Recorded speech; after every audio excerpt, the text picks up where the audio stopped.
All right, so let's say we have two children, both at the age of 5, both with sickle cell disease. One is born and raised in the US, one is born and raised in Nigeria.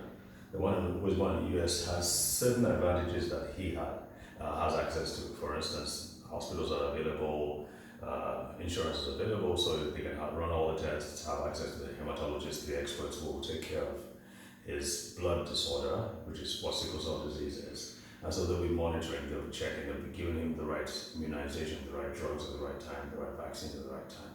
So hopefully he will grow up with less of a problem. A child born in Nigeria, on the other hand, has certain obvious disadvantages, both environmental and, of course, with access to healthcare professionals. For one, many of them have born into environments, cultural environments, in which they think this is a curse of the gods. It's in fact in our tradition, our tribe, it's like the name given to sickle cell disease is born to die, abiku, born to die, and then there are other names in other cultures as well. In addition to that, they don't have access to healthcare like they should. The medications, the vaccines, all these things are not normally provided. Even the folic acid that is standard and paludrin, which is like an antimalarial, that are supposed to be standard for people with sickle cell disease, are not routinely provided. They have to be paid for by the individual.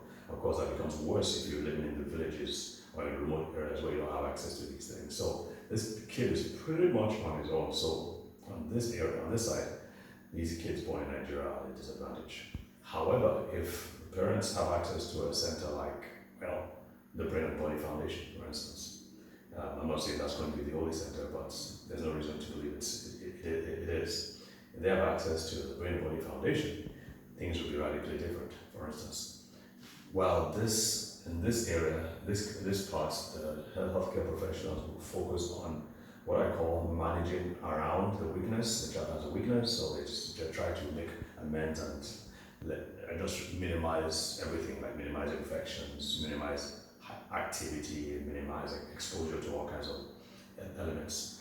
In the Brain and Body Foundation, we focus on not on weakness, but on strengthening the body, strengthening the brain, strengthening the blood, strengthening the blood vessels, healing and repairing the blood vessels, so that even though they're exposed to the triggers of crisis, they don't succumb to it, because in a way the threshold has been raised, so they don't have to fall prey to those problems. And in a very short time, you'll find that this kid born in Nigeria and raised in Nigeria with sickle cell disease, even though they have the same severity, so to speak, as each other, as the one born in the US, in a very short time, you begin to see this child is beginning to do significantly better. He's able to play soccer for as long as he wants to play.